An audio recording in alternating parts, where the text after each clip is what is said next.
Hi there, so I thought I'd bring you back to the same location that I was at the other day. It was a new location for doing videos and I thought it was quite nice.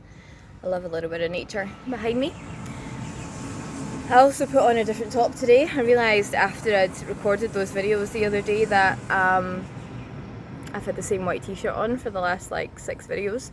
So just so you know, I do wear other things. I thought I'd wear a different top today. So in this video I wanted to talk about quantum entanglement and like the past, present and future all sort of coexisting. I did a video about this a while ago, and I have sort of new realizations to share in this video, but it's sort of along the same theme as that past video. Like I did about 4 years ago maybe. So yeah, I also want to credit Phil Good. His video Dr. Quantum sort of helped give me further insight to be able to explain this to you. But yeah, like in the twin flame journey, you can find yourself sort of quantumly entangled, like split across timelines and entangled with your sort of past, present and future self, and the past, present and future self of the other, and also your past, present and future experience, and sort of like being tossed around in the waves between all of them.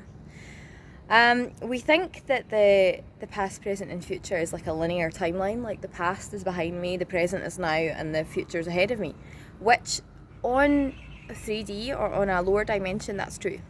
Like it does sort of play out like a linear timeline.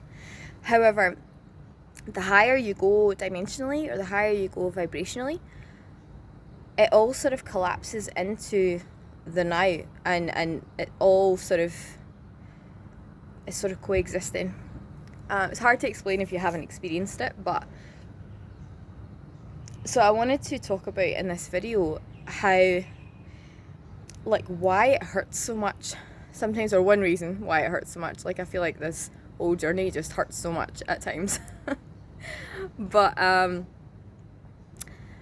yeah, basically I've realised that I was jealous of my future self and not recognising her as myself, which is like because the past, present and future self actually exists in physical form, but if you're not aligned with that in that moment, then you're going to see it outside of you. And it's interesting, what gave me more awareness on this is that I'm actually starting to see my past self in physical form beside me. Like I connected with this woman about, I don't know, a year and a half ago, like the end of May 2020, and this is December 2021. So about a year and a half ago, about 18 months ago, I sort of gravitated towards her and didn't realise it until recently when I was looking through old photos of myself, and I'm like, oh my god, that looks like Natalie. Like I looked at, and like my hair, the length of my hair, just how I look, like the way I'm smiling and stuff, I'm like, I'm actually seeing her outside of me now. And then it gave me more awareness that I'm like, oh, I used to be in her position and I was seeing me now outside of me. Which is who I think my male counterpart has been with. But from when I was standing 6 years ago, she was in the future to me. Like I hadn't done the work to either integrate her or integrate with her at that point. So I was seeing her as a whole separate physical person.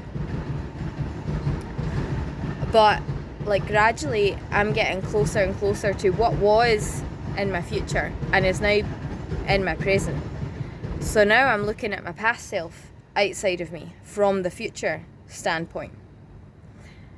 So yeah, it's and that's why it hurts so much. Like for example, when he said to me, I'm deeply in love with my fiance and I have no intentions or desires of being with anyone else, and I was like, oh, because I was a past version of that then. So it's like I wasn't completely disconnected from her, but I wasn't fully integrated with her to be in that experience either.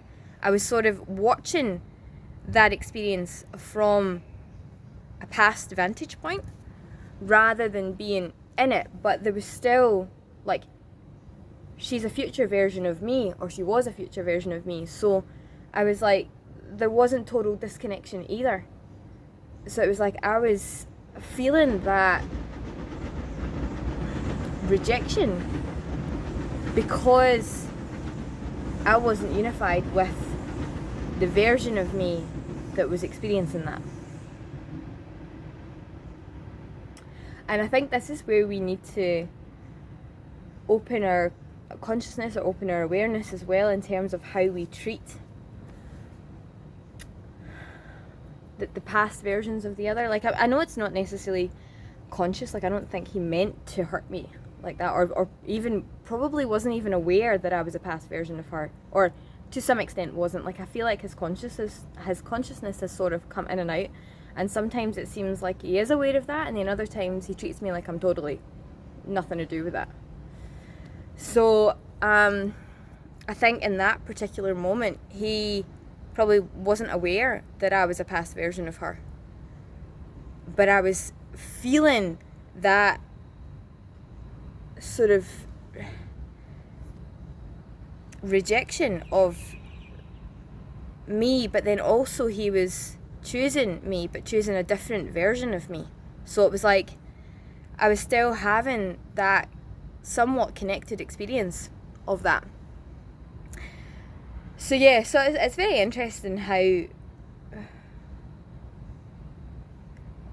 like when you start to see like who you were standing outside of you, it's like, whoa, like because you don't think of it like that. You don't think like you're sort of aware of the past and aware of the future, but it's like you don't usually see it, or you're not usually aware of the physical form of it being in your life.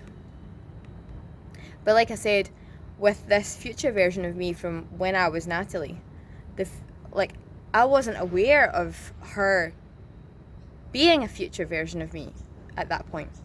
And then now, from pretty much that standpoint, looking back, I am aware, but it's also quite to see your past self sort of materialized beside you. So yeah, so that's like, I wanted just to sort of speak to this and speak to how I think we've got to just be aware of like, I know it's not intentional, but be aware of how we're treating these past aspects that are not integrated with our experience yet, whether it's past aspects of the other or past aspects of the self, because they aren't entirely disconnected. Like you're not disconnected from your past self, do you know what I mean? Or you're not disconnected from your future self, you're just not unified with that either, or you've left that state, but that past aspect is not unified with you yet. So yeah,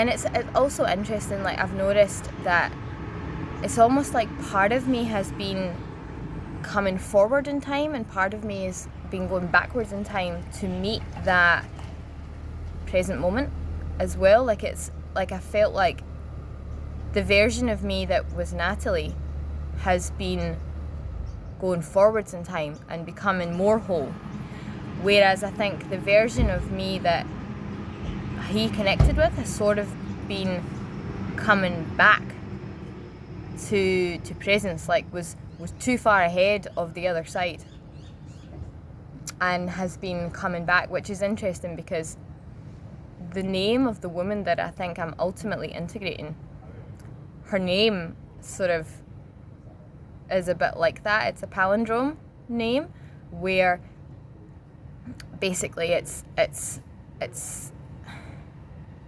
well, there's two versions of it. One way to spell it, if you like, is like it's written the same way, or it's the same whether you read it backwards or forwards. It's the same. Like, I'm trying to think of an example. Man, I can't think of an example other than that name at the moment.